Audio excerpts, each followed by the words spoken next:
all my pretty cookies out there. আসসালামু আলাইকুম। কি অবস্থা সবার? আজকের ভিডিওটা কোনো ডিআইওয়াই বা জার্নাল ভিডিও না। আজকে চলো তোমাদের সাথে গল্প করতে করতে একটা গিফট রেডি করে ফেলি। তো রিসেন্টলি আমার ইউনিভার্সিটির একজন প্রফেসর তার পিএইচডি কমপ্লিট করার জন্য বাইরে মুভ করেন। এই গিফটটা আমি আমার সেই প্রফেসরের জন্যই রেডি করছিলাম। ম্যাম আসলে প্যাঁচা খুবই পছন্দ করেন এবং আমি একবার দেখেছি যে উনি ওনার সংগ্রহে বিভিন্ন রকমের প্যাঁচার যে মাটির মূর্তিগুলো এগুলো সংগ্রহ করে রেখে দেন ওনার কালেকশানে। এবং ওনার যে কোনো জিনিস, সেটা ব্যাগের প্রিন্ট হোক বা যে কোনো ল্যাপটপের স্টিকার হোক, সেগুলোতেও ম্যাম প্যাঁচা খুব পছন্দ করেন। তো আমার মনে হলো কেন না একটা প্যাঁচাই পেইন্ট করে ওনাকে গিফট করি, তাহলে এই গিফটটাতে একটা পার্সোনাল টাচও থাকবে। আর সত্যি বলতে আউল প্রিন্টের যে কোনো জিনিস আমারও খুব পছন্দ। আমার একটা ট্রে আছে ছোট, সেটাতেও একটা এরকম প্যাঁচার ছবি আঁকা, ওটা খুবই কিউট পিঙ্কিশ একটা প্যাঁচা। কিন্তু মজার ব্যাপার হচ্ছে আমি প্যাঁচা প্রচণ্ড ভয় পাই। আর আমার মনে হয় এটা তোমাদের সাথে হয় কি না জানি না, কিন্তু আমার সাথে খুবই হয়, বা আমার মনে হয় সবার সাথে, যে যার যেটা বিগেস্ট ফেয়ার থাকে সে সেটার মুখোমুখি সবচেয়ে বেশি হয়। আমার সাথেও এরকম ঘটনা আছে, সেটা নিয়ে একটু পরে গল্প করি।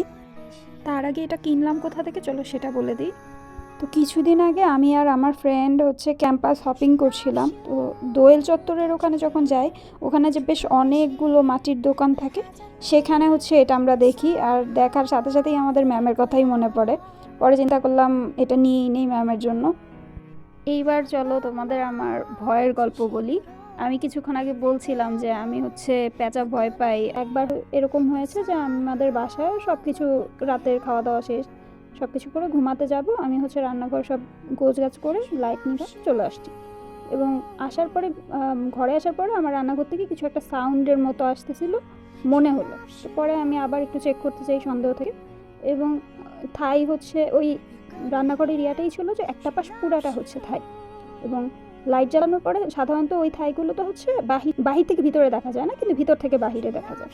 তো যখন আমি লাইট জ্বালাই তখন দেখি যে একটা পাশে এরকম বিশাল বড় একটা প্যাঁচা থাই একদম চোখ লাগায় তাকায় আছে। এবং সেটা দেখে আমি তো মানে রীতিমতো ভয়ঙ্কর চিল্লাচিল্লি শুরু করি। যাই হোক, এইটা একটা ঘটনা ছিল। আরেকটা ছিল এটার কয়েক বছর পরে। তো সেদিন আমি অনেক রাত করে কাপড় ধুয়ে বারান্দায় কাপড় নেড়ে দিতে যাই। তো কাপড় নাড়ার সময় আমার কাছে মনে হলো কোনো একটা পাখার মতো বা কিছু একটা সাউন্ড আমি শুনতে পাচ্ছি। তো আমি আশপাশে তাকাই, তো ওখানে লাইট স্ট্যান্ড থাকে না, রোড লাইট স্ট্যান্ড যেটা, সেইটা ও হঠাৎ করে ওটার দিকেই চোখ দেয়। পরে দেখি ওখানে একটা প্যাঁচা বসে ঠিক আমার দিকেই তাকায় আছে। এবং ওটা আমার থেকে একটু দূরে, মানে ওই আমাদের বারান্দাটা খোলা বারান্দা। ওটা দেখে আমি এত ভয় পাইছি যে এরপরে প্রায় 2 সপ্তাহের মতো আমি বারান্দা যেতাম না। এটা তো ছিল আমার ভয়ের গল্প। তোমরাও জানিও তোমাদের কোনো বিগেস্ট ফেয়ারের মুখোমুখি তোমরা হয়েছো কি না। আর এই কিউট প্যাঁচাটা কিন্তু পেইন্ট করা হয়ে গেল, কেমন লাগলো জানিও। দেখা হচ্ছে পরের কোনো ভিডিওতে। বাই।